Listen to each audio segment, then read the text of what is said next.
What's happening, folks? My name's John, and I'd like to talk to you today about the whole kid with the knife and the axe, and was the person an illegal immigrant, asylum seeker, whatever legal immigrant, or and were they indeed trying to touch this girl inappropriately, or was the girl just suffering from extreme right-wing hysteria? And I've heard two very different versions. I've heard a whole bunch of different versions. I've heard two very different versions from sort of two ends of the spectrum. One end of the spectrum states that the kids involved cause trouble all the time, harass people who are not white, and that they brandish weapons and they're thieves and they're this and that and the next thing, and the end point of the narrative there is that they have been harassing this poor chap and he decided to get it on camera. Okay, so that's one side. Other side is that these girls are getting harassed all the time by certain individuals. I've heard that this chap made advances towards the girl. When she spurned his advances, he grabbed her and threw her on the ground and gave her a slap or two. And then her sister went in the house, got tooled up, as we call it here, and then you saw what was happening in the video. So I've heard two different versions, right? What I would say is it's been kind of hard to find information online. There's been lots of conjecture, but no facts, or not many facts. You've got the video, but that's it. Whenever there's not, whenever it seems like they're hiding things or withholding information, it makes me suspicious. And then whatever their narrative is, it makes me go, well, if the mainstream are saying this, and there's not a lot of information there, it makes me think that they're hiding something. Okay, so that's just my instinct with them. And like I've said before, if they've consistently lied, why would you trust them? So there's that aspect to it. I don't think that we should talk about whether the person is illegal or legal or whatever, because they quite frankly, whether they have an accent or not, they quite frankly could be British born and bred and have a somewhat thick accent because their family has one. So I think that needs to be kept in mind. So we don't know. We know the guy's got an accent, and that's all we know, right? And we know the guy filmed it, and that's all we know for definite, right? We know that the kid had some weaponry. That's fact. The kid seemed pretty darn scared. I would say that's a fact. Could they have been the aggressor? Maybe. We don't know. The thing that bothers me about it, I mean, there's a lot, but the thing that bothers me about the video is that the guy keeps advancing on the girl. Now, I don't know if I feel that it's strange to go up to a kid or anyone, for them to say, "Get away from me," and be screaming, and for you to keep on advancing on them and filming them.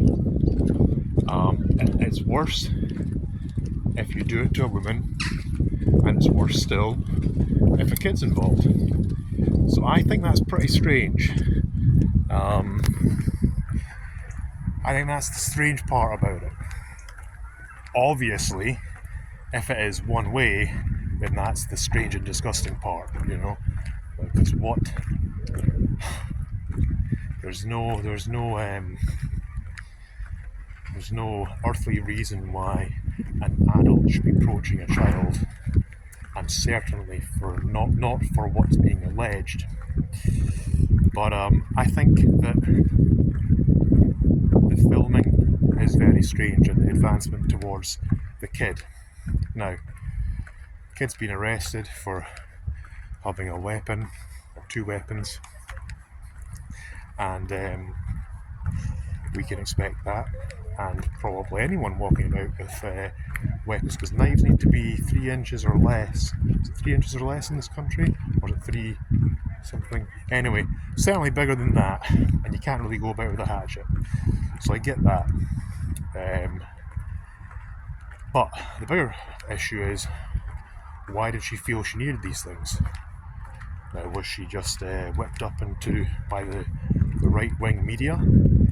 Well, I'd say that if you took the entirety of the traditional media, including GB News, most of it is on the left and supportive of things like Palestine and the hotels and whatever, right? So you have to be consuming a pretty narrow volume of mainstream, but maybe she's not consuming that. I think the bigger issue is that in the last several years, attacks on women have went up 63%. Now, I've looked at various figures from various sides and put it all together, and that's what I've got to. I think in 2024, attacks on women, I don't want to say the word, because I think that gets you banned, has went up 63%. So of course, you've got to wonder, well, what other things have happened in that time, right? So maybe the fact that maybe it's as simple as this. That guy was walking past, said hello politely to the kid freaked out, and then the whole thing escalated, because people that have been in situations where they've got to control, crowd control or whatever, or police officers or what have you, things can escalate out of almost nothing. So maybe it's that, right? But what I would say is that I think that everyone should just pause, not get into a bit of a lynch mob situation, because what if this guy is indeed innocent, right? So I think that we need to avoid making a huge mistake, and even if he is guilty of these things, I think that the anger should be directed. Sorry, phone cut off, ran out of power. Even if he is guilty of these things, I think that the anger should be directed towards the government, the police, local council, for allowing, and the media, for allowing these things to happen. Oh, and say no to racism. Should be directed towards official channels. And what we should do, let's say that the police don't. Let's say if we, as the public, figure this out, figure out that this guy is the perpetrator of a crime, and let's just say the police don't do anything about it, I don't think we should go after him, even though I know you really want to, and that's perfectly understandable. What I think we should be doing is putting pressure on the police and our elected officials to force them to do their job. Because let's just say, for example, that he is guilty and they do a catch and release thing, which we've all heard about. So some people go and find him. Well, that's your life screwed up. And then the narrative is going to be extreme, right-wing, racist, Nazi thugs. Okay? And then that hurts the entirety of the movement.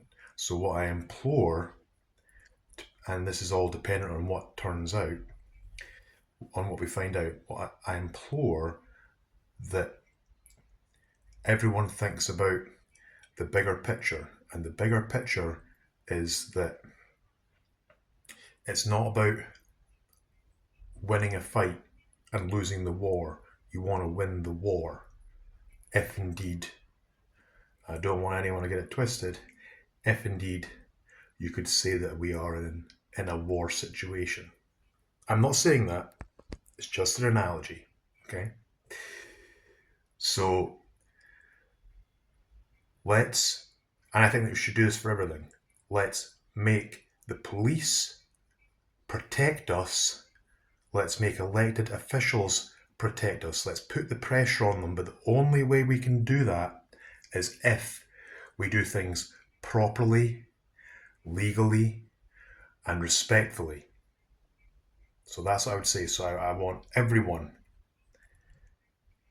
not that my opinion matters, of course, but I would like everyone to have just think about that, and let's just hit pause and see, do our research and see what's actually happening here. Okay, and then we put the pressure on the right areas, make them work for us, because they love dividing us. I think there's no doubt about that, whether you're on the right or the left. The government, the media, whatever you want to call it, they love keeping us divided, because if we're looking at each other, we're not looking at them. Okay. Thank you for listening.